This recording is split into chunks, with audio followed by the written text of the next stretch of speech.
Students, आज हम study करेंगे क्लास 12 चैप्टर 1। क्लास 12 में बच्चों फर्स्ट यूनिट है आपकी इलेक्ट्रोस्टैटिक्स।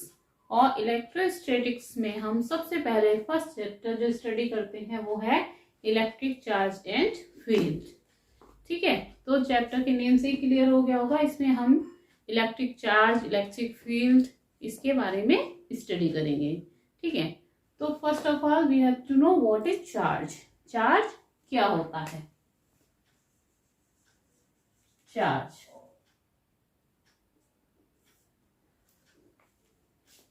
तो आपने सुन रखा होगा पॉजिटिव चार्ज, नेगेटिव चार्ज।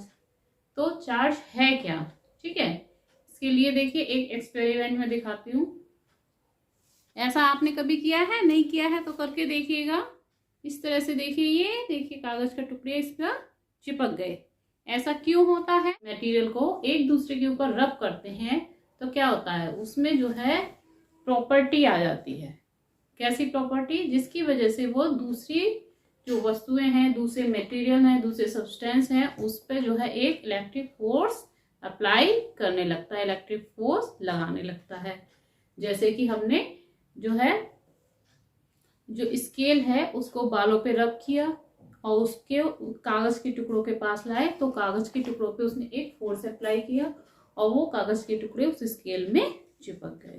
ठीक है, तो इस तरह से चार्ज क्या है? एक किसी मटेरियल की एक इंट्रिंसिक प्रॉपर्टी है, यानी कि फंडामेंटल प्रॉपर्टी है, उसकी मूलभूत जो है कह सकते हैं उसकी प्रॉपर्टी है, जिसकी वजह से वो दूसरी वस्तुओं पे इलेक्ट्रिक फोर्स अप्लाई करता है। वो electric force, force of attraction भी हो सकता है, फोर्स ऑफ रिपल्सन भी हो सकता है। ठीक है, तो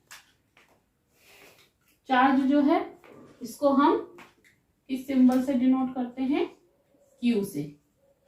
ठीक, ये पॉजिटिव भी हो सकता है, नेगेटिव भी हो सकता है। It has two type, positive charge, positive charge that is plus Q, negative charge,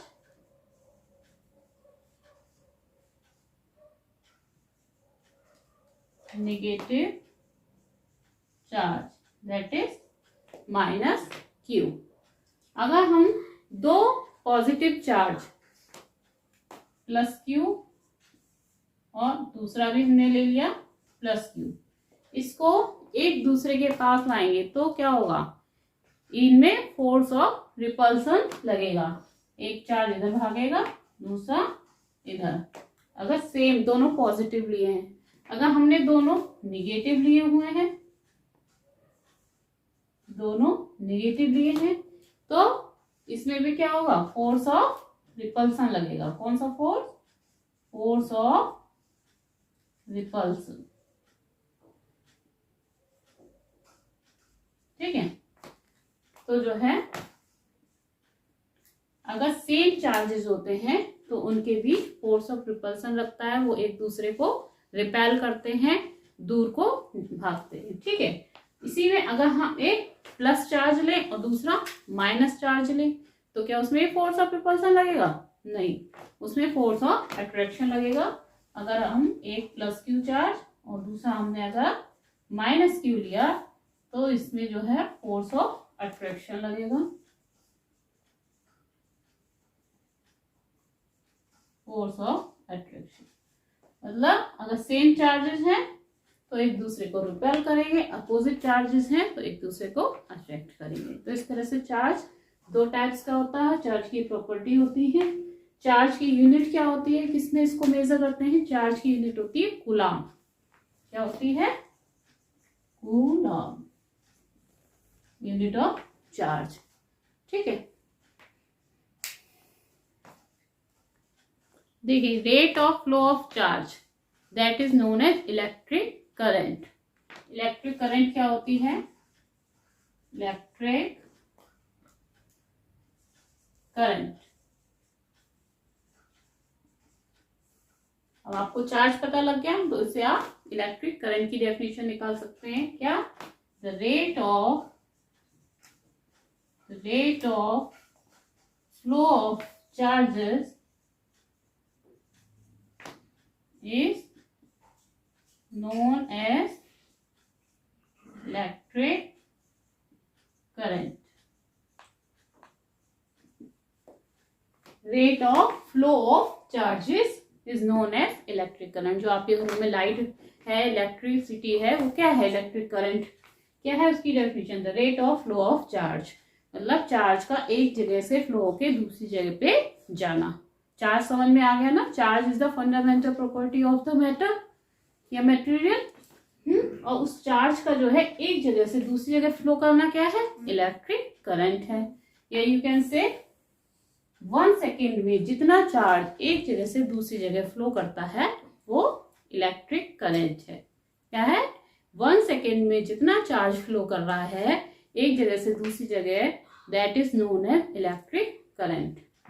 तो इलेक्ट्रिक करंट को आप इस तरह से भी लिख सकते हो, electric current is equal to charge upon time. Charge upon time. 1 second में जितना चार्ज फ्लो हो रहा है वो क्या है? Electric current. चार्ज की यूनिट क्या होती है? कूलम, और टाइम की सेकेंड। तो इलेक्ट्रिक करंट की यूनिट क्या हो गई? Coulomb per second. इसको हम क्या कहते हैं? एम्पियर। इसको हम एम्पियर भी कहते हैं। ठीक है, तो coulomb you can write it as 1 ampere is equal to 1 coulomb upon 1 second, or you can say 1 coulomb is equal to ampere second। Coulomb को आप एम्पियर सेकेंड से भी डिनोट कर सकते हो। तो चार्ज की यूनिट क्या है? कूलम भी हो गई और एम्पियर सेकेंड भी हो गई। देखिए चार्ज का एक फॉर्मूला और भी है, ये देखिए इसको हम इरेज कर देते हैं। उस फॉर्मूले पे जो है बेस्ड क्वेश्चंस भी पूछ लिए जाते हैं। Charge charge Q is equal to plus minus n E। n number of electrons, E charge of electrons। Electron का चार्ज कितना होता है? 1.6 into 10 to the power minus 19। ठीक है, तो जो है चार्ज, अगर किसी चीज पे पॉजिटिव चार्ज आता है इसका मतलब क्या होता है? उससे इलेक्ट्रॉन जो है निकल गए। अगर किसी पे निगेटिव चार्ज आता है यानी कि उसके पास इलेक्ट्रॉन आ गए। इलेक्ट्रॉन पे कैसा चार्ज होता है? निगेटिव चार्ज होता है ना। तो जो है अगर हमें नंबर ऑफ इलेक्ट्रॉन्स जो है ये इस टाइप से, देखिए एक क्वेश्चन मैं आपको करके दिखाती हूँ इस फॉर्मूले पे, तो आपको और क्लियर हो जाएगा। Q is equal to plus minus N E. और एक चीज और ध्यान रखिए, चार्ज हमेशा क्वांटाइज्ड होता है। इसकी प्रॉपर्टी है वो जो है E की फॉर्म में 1E हो सकता है, 2E हो सकता है, मतलब plus 1E plus 2E plus 3, या फिर माइनस में जो है -E -2E -3। लेकिन कभी भी फ्रैक्शन में नहीं होगा, कभी पॉइंट्स में, डेसिमल में नहीं होगा। पूरी होल पावर ई की होती है। ठीक है, तो इसलिए इसकी प्रॉपर्टी जो है चार्ज क्वांटाइज्ड होता है, ये भी ध्यान रखिएगा। इसका देखिए एक न्यूमेरिकल हम अभी करते हैं। देखिए क्वेश्चन है, how many electrons are in 1 coulomb of charge. 1 coulomb of charge में कितने इलेक्ट्रॉन्स होंगे? तो इसके लिए ये फॉर्मूला ही अप्लाई किया जाएगा। 1 नंबर में इस टाइप से क्वेश्चन जो है पूछ लिया जाता है कभी कभी, तो आपको आने चाहिए ऐसे क्वेश्चन भी। तो देखिए charge Q is equal to कितना दिया हुआ है? 1। नंबर ऑफ इलेक्ट्रॉन्स उन्होंने पूछे, how many electrons. How many electrons that mean number of electrons पूछे हैं, कितने होंगे किसमें? 1 कूलम चार्ज में। E की वैल्यू जो है आपको पता ही होगी कितनी होती है? 1.6 into 10 to the power minus 90। ठीक है, तो फॉर्मूला लगा लेंगे। Q is equal to plus minus नहीं लेंगे, Q is equal to N E. So N is equal to Q upon E। Q कितना है आपका? 1 कूलम ई की वैल्यू 1.6 इंटू 10⁻⁻⁹। ये आपका कितना हो गया 10/16 इंटू 10⁻⁹।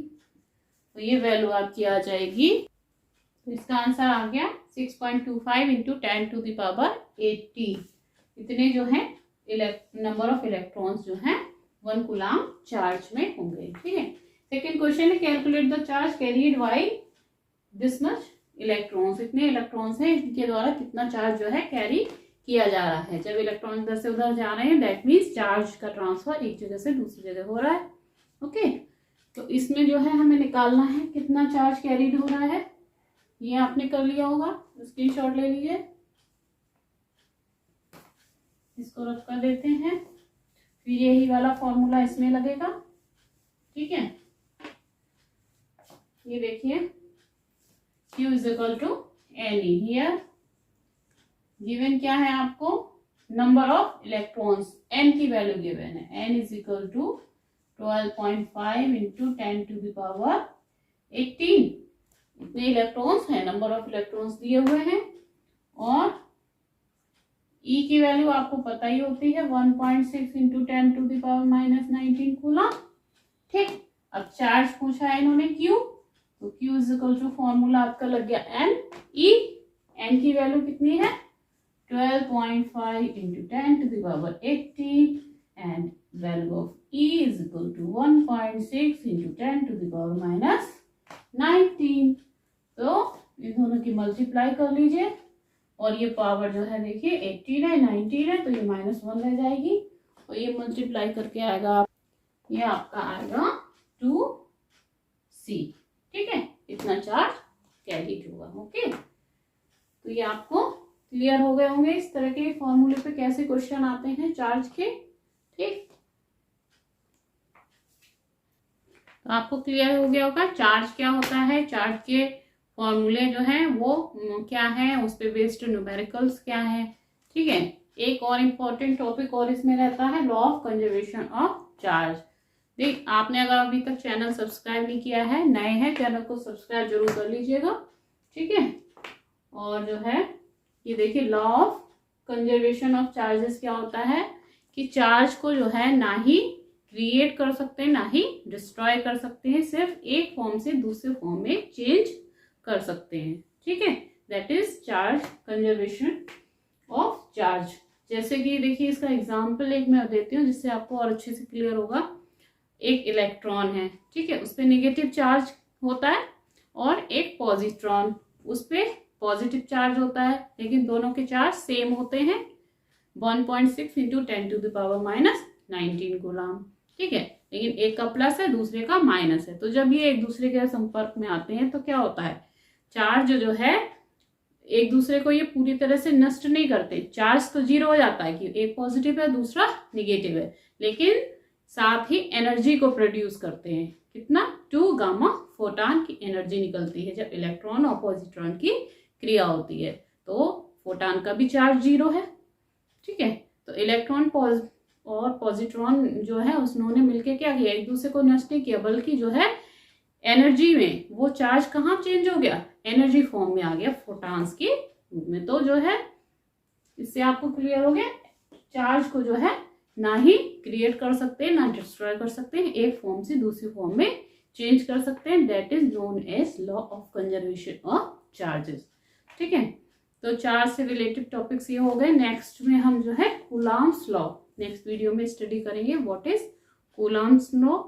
और अगर आपको वीडियो अच्छी लगी है तो प्लीज लाइक शेयर कीजिए और सब्सक्राइब कीजिए। Thank you.